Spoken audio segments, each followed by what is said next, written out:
आप सभी भक्तों का मेरे YouTube चैनल राधे कृष्ण में हार्दिक स्वागत। दिन सोमवार, तारीख 8 जुलाई 2024। सोमवार व्रत कथा, माँ पार्वती शिव की अद्भुत कथा, आरती, शिव चालीसा। ओम नमः शिवाय। जय शिव शंकर। आइए जानते हैं किस प्रकार भगवान शिव ने माता पार्वती को श्राप दिया था। बोले ओम नमः शिवाय। भगवान शिव और माता पार्वती सबसे ज़्यादा पूजे जाने वाले देवी देवताओं में आते हैं। माता पार्वती ने अनेकों कष्ट सहते हुए जन्मों तक कठोर तपस्या करके भगवान शिव को पति के रूप में पाया था। अखंड सुहाग और पति की लंबी उम्र के लिए माता पार्वती का व्रत किया जाता है और माता पार्वती के साथ भगवान शिव की पूजा की जाती है। भगवान शिव और माता पार्वती की जोड़ी प्रेम का प्रतीक और आदर्श जोड़ी मानी जाती है। लेकिन एक बार भगवान शिव ने माता पार्वती से इतने ज़्यादा नाराज़ हो गए कि उन्होंने माता पार्वती को श्राप ही दे दिया। माता पार्वती ने 108 जन्मों की घोर तपस्या के बाद भगवान शिव को पति के रूप में पाया था। माँ पार्वती का भगवान शिव के प्रति प्रेम था। एक आदर्श पत्नी की तरह माँ पार्वती भगवान शिव की सभी बातों का पालन करती थी और जब भगवान शिव कुछ बोला करते थे तो उसको पूरे ध्यान से सुना करती थी। एक बार भगवान शिव माता पार्वती को ब्रह्म ज्ञान देने के लिए सृष्टि की कथा सुना रहे थे। कथा सुनते सुनते माँ पार्वती किन्हीं दूसरे विचारों में खो गई। जैसे ही भगवान शिव को इस बात का एहसास हुआ कि माँ पार्वती उनकी बातों का ध्यान नहीं दे रही है, तब उन्होंने माता पार्वती से पूछा कि क्या आप मेरे द्वारा सुनाई जा रही कथा को सुन रही हो। लेकिन माता पार्वती कहीं और खोई हुई थी, इसलिए उन्होंने भगवान शिव के सवाल का उत्तर नहीं दिया। कुछ समय बाद जब माता पार्वती का अपने विचारों से ध्यान भंग हुआ और वह अपनी दुनिया में वापस लौटी, तब भगवान शिव ने क्रोधित होते हुए माँ पार्वती से कहा कि आपने ब्रह्म ज्ञान का अनादर किया है। जब किसी से शिक्षा या ज्ञान लिया जाता है तब ध्यान भंग नहीं होना चाहिए और अगर ऐसा होता है तो यह दंडनीय है। इसके बाद भगवान शिव ने अपराध स्वरूप माँ पार्वती को श्राप दिया कि अब आपका जन्म किसी मछुआरे के परिवार में होगा। माँ पार्वती को अपनी गलती का एहसास हुआ, पर तब तक काफ़ी देर हो चुकी थी और भगवान शिव उनको श्राप दे चुके थे। अब दुख में डूबी हुई माता पार्वती मछुआरों के एक गांव में पहुंची। इस गांव के मुखिया की कोई संतान नहीं थी। एक दिन वो मछली पकड़ने के लिए तालाब पर जा रहा था, तब उसको रास्ते में एक पेड़ के नीचे एक कन्या बैठी हुई मिली, जो कि वास्तव में कन्या के रूप में माता पार्वती थी। वह नन्ही कन्या पूरी तरह से वहाँ पर अकेली ही बैठी थी, उसके साथ कोई भी नहीं था। तब मछुआरे ने इस घटना को प्रभु की कृपा समझा और उस नन्ही कन्या को अपने साथ अपने घर ले आया। माँ पार्वती उसी घर में कन्या के रूप में रहने लगी। इस तरह पार्वती को अपना एक जन्म भगवान शिव के श्राप के कारण मछुआरे के घर में काटना पड़ा। बोलो ओम नमः शिवाय। सोमवार व्रत कथा था। ओम नमः शिवाय। एक बार एक नगर में बहुत धनवान साहूकार रहता था, जिसके घर में धन की कमी नहीं थी, परंतु उसको एक बहुत ही बड़ा दुख था कि उसके कोई पुत्र नहीं था। वह इसी चिंता में दिन रात लगा रहता। वह पुत्र की कामना के लिए प्रत्येक सोमवार को शिवजी का व्रत और पूजन किया करता तथा सायकाल को शिव मंदिर में जाकर शिवजी के सामने दीपक जलाया करता था। उसके उस भक्ति भाव को देखकर एक समय श्री माँ पार्वती जी ने शिवजी महाराज से कहा कि महाराज, यह साहूकार आपका अनन्य भक्त है और सदैव आपका व्रत और पूजन बड़ी श्रद्धा से करता है, इसकी मनोकामना पूर्ण कीजिए। शिव ने कहा, हे पार्वती, यह संसार का कर्म क्षेत्र है। जैसे किसान खेत में जैसा बीज बोता है वैसा ही फल काटता है, उसी तरह इस संसार में जैसा कर्म करते हैं वैसा ही फल भोगते हैं। पार्वती जी ने अत्यंत आग्रह से कहा, हे स्वामी, जब यह आपका अनन्य भक्त है और इसको अगर किसी प्रकार का दुख है तो उसको अवश्य दूर करना चाहिए, क्योंकि आप सदैव अपने भक्तों पर दयालु होते हैं और उनके दुखों को दूर करते हैं। यदि आप ऐसा नहीं करोगे तो मनुष्य आपकी सेवा तथा व्रत क्यों करेंगे। पार्वती जी का ऐसा आग्रह देख शिव जी महाराज कहने लगे, हे पार्वती, इसके कोई पुत्र नहीं है। इसी चिंता में यह अति दुखी रहता है। इसके भाग्य में पुत्र न होने पर भी मैं इसको पुत्र की प्राप्ति का वर देता हूँ, परंतु यह पुत्र केवल 12 वर्ष तक ही जीवित रहेगा। इसके बाद वह मृत्यु को प्राप्त हो जाएगा। इससे अधिक मैं और कुछ इसके लिए नहीं कर सकता। यह सब बातें साहूकार सुन रहा था। इससे उसको न तो खुशी हुई और न ही दुख हुआ। वह पहले जैसे ही शिव जी महाराज का व्रत और पूजन करता रहा। कुछ काल व्यतीत हो जाने पर साहूकार की स्त्री गर्भवती हुई और 10वें महीने में उसके गर्भ से अति सुंदर पुत्र पैदा हुआ। साहूकार के घर में बहुत खुशी मनाई गई, परंतु साहूकार ने उसकी केवल 12 वर्ष की आयु जानकर अधिक प्रसन्नता प्रकट नहीं की और न ही किसी को भेद ही बताया। जब यह बालक 11 वर्ष का हो गया तो उस बालक की माता ने उसके पिता से विवाह आदि के लिए कहा, तो साहूकार कहने लगा कि अभी मैं इसका विवाह नहीं करूँगा, अपने पुत्र को काशी पढ़ने के लिए भेजूँगा। फिर साहूकार ने अपने साले को बुलाकर उसके बहुत सारा धन देकर अपने बालक को काशी पढ़ने के लिए भेज दिया। और साहूकार ने कहा, जहाँ से भी आप निकलो, जिस नगर से भी गुजरो, वहाँ आप यज्ञ और ब्राह्मणों को भोजन कराते हुए जाना। वह दोनों मामा भांजे यज्ञ करते और ब्राह्मणों को भोजन कराते जा रहे थे। रास्ते में उनको एक बड़ा नगर पड़ा। उस नगर में राजा की कन्या का विवाह था और दूसरे राजा का लड़का जो विवाह कराने के लिए बारात लेकर आया था, वह एक आँख से काना था। उसके पिता को इस बात की बड़ी चिंता थी कि कहीं वर को देख कन्या के माता पिता विवाह में किसी प्रकार की अड़चन पैदा ना कर दे। इस कारण जब अपने अति सुंदर सेठ के लड़के को देखा तो मन में विचार किया कि क्यों न दरवाजे के समय इस लड़के से वर का काम चलाया जाए। ऐसा विचार कर वर के पिता ने उस लड़के और मामा से बात की तो वह राजी हो गए। फिर उस लड़के को वर के कपड़े पहना तथा घोड़ी पर चढ़ा दरवाजे पर ले गए और सब कार्य प्रसन्नता से पूर्ण हो गया। फिर वर के पिता ने सोचा कि यदि विवाह कार्य भी इसी लड़के से करा लिया जाए तो क्या बुराई है। ऐसा विचार कर लड़के और उसके मामा से कहा, यदि आप फेरों तक कन्यादान के काम को भी करा दे तो आपकी बड़ी कृपा होगी और मैं इसके बदले में आपको बहुत कुछ धन दूंगा। तो उन्होंने स्वीकार कर लिया और विवाह कार्य भी अच्छी तरह से संपन्न हुआ।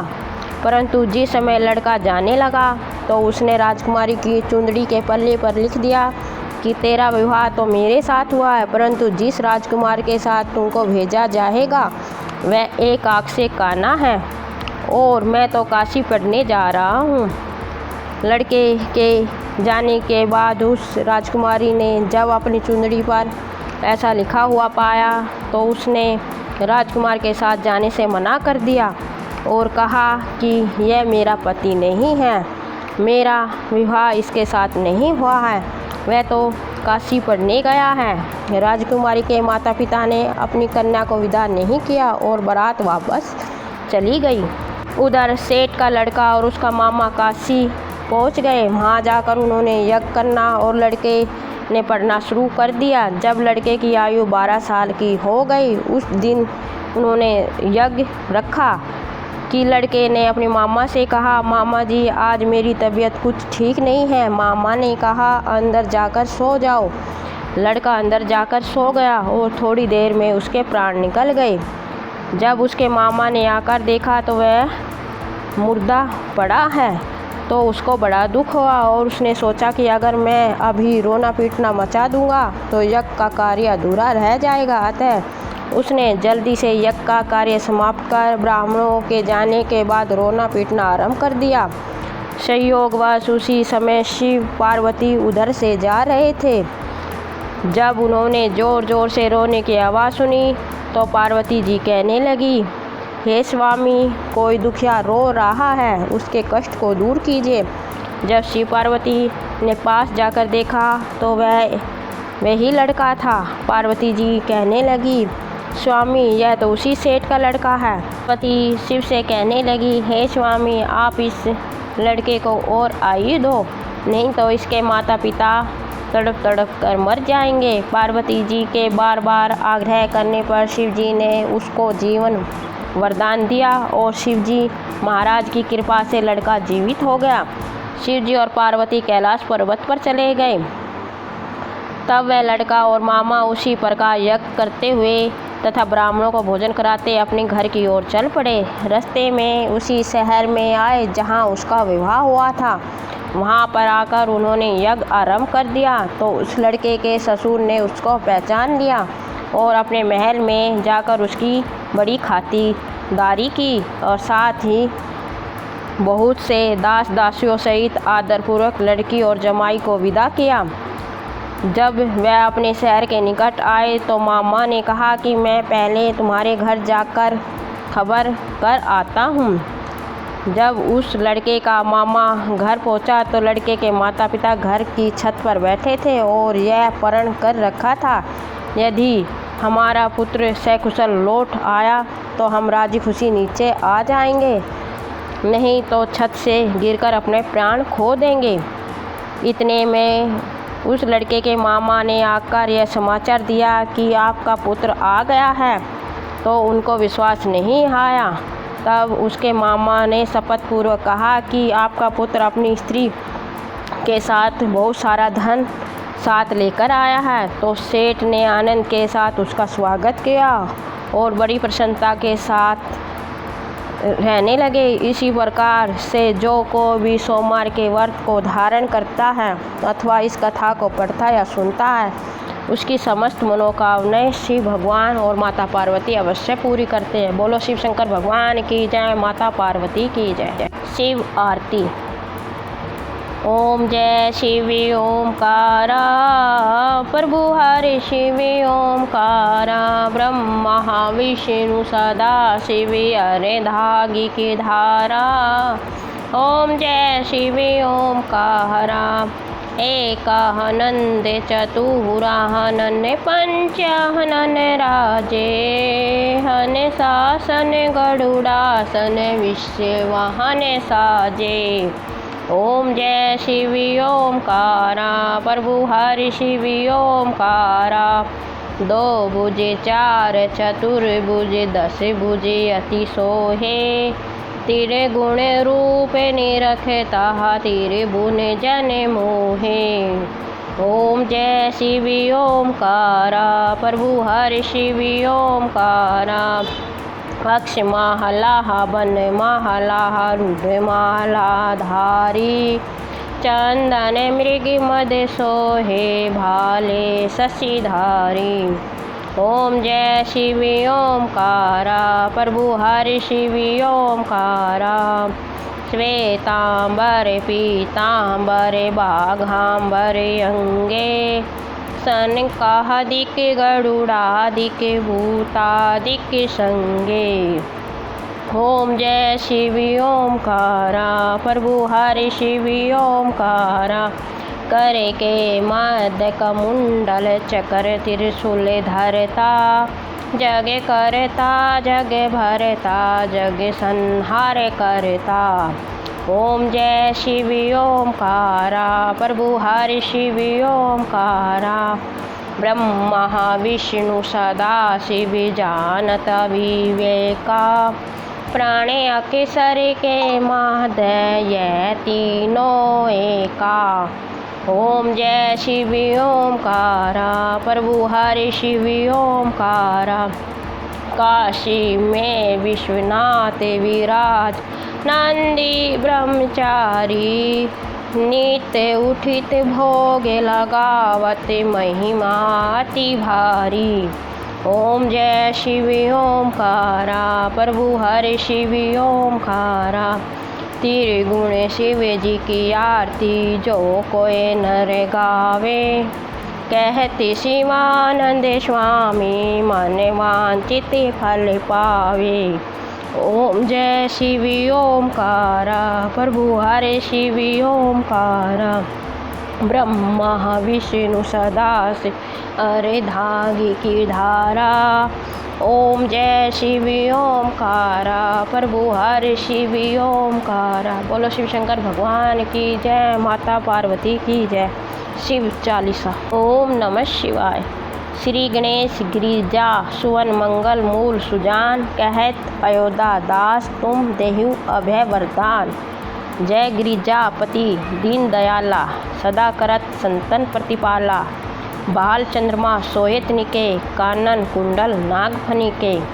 अंग गोर सिर गंग बहे, मुंड माला तन छार लगाए। वस्त्र खाल बागंबर सोए, छवि को देख नाग मुनि मोए। मैना मातु की है दुलारी, बाम अंग सोहत छवि न्यारी। कर त्रिशूल सोहत छवि भारी, करत सदा शत्रुन सहकारी। नंदी गणेश सोए तहे कैसे, सागर मध्य कमल है जैसे। कार्तिक श्याम और गणगाओ, या छवि को कही जात न काओ। देवन जब ही जाए पुकारा, तब ही दुख प्रभु आप निवारा। किया उपद्रव तारक भारी, देवन सब मिली तुम्ही जुहारी। तुरत पड़ासन आप पठाओ, लव निवेश में ही मारी गिराओ। आप जलंधर असुर सनारा, सुयश तुम्हारा विदित संसारा। त्रिपुरासुर सन युद्ध मचाए, सभी कृपा कर लीन बचाए। किया तप ही भगीरथी भारी, पूरा प्रतिज्ञा तसु कुआरी। दानी महिम तुम सम कोहु नाही, सेवक ससुति करत सदाही। वेद नाम महिमा तब गाई, अखत अनादि भेद नहीं पाई। प्रकट उदित मंथन में ज्वाला, जरे सुरासुर बहे विलाला। किन्हें दया तेहम करी सहाय, नीलकंठ तब नाम कहाई। पूजन रामचंद्र तब कीना, जीत के लंका विभीषण दीना। सैस कमल में हो रहे धारी, किन्हें परीक्षा तभी पुरारी। एक कमल प्रभु राखियो जोही, कमल नैन पूजन तेहि सोई। कठिन भक्ति देखी प्रभु शंकर, भय प्रसन्न दिए इच्छित वर। जय जय जय अनंत अविनाशी, करत कृपा सब के घटवासी। दुष्ट सकल नित मोही सतावे, भ्रमत रहे मोही चैन न आवे। त्राई त्राई में नाथ पुकारे, यही अवसर मोही आन उभारो। ले त्रिशूल शत्रुन को मारो, संकट से मोही आन उभारो। मातु पिता भ्राता सब कोई, संकट में पूछत नहीं कोई। स्वामी एक है आस तुम्हारी, आए हरू अब संकट भारी। धन निर्धन को देत सदाही, जो कोई जाचे वो फल पाई। ऐसुसुति कही विधि करो तुम्हारी, शंभुनाथ अब चूक हमारी। शंकर हो संकट के नाशन, मंगल करण विघ्न विनाशन। योगी यति मुनि धावे, ध्यान लगावे। नारद सारद शीस नवाए। नमो नमो जय नमो शिवाय, सुर ब्रह्मादिक पार न पाए। जो यह पाठ करे मन लाई, ता पार होत है शंभु सहाय। ऋषियों जो कोई हो अधिकारी, पाठ करे सो पावन हारी। पुत्रहीन कर इच्छा कोय, निश्चय शिव प्रसाद ते ही होय। पंडित त्रोची को लावे, ध्यान पूर्वक होम करावे। त्रोची व्रत करे हमेशा, तन नहीं ताके रहे कलेसा। धूप दीप निवेद चढ़ावे, शंकर सम्मुख पाठ सुनावे। जन्म जन्म के पाप नसावे, अंतवास शिवपुर में पावे।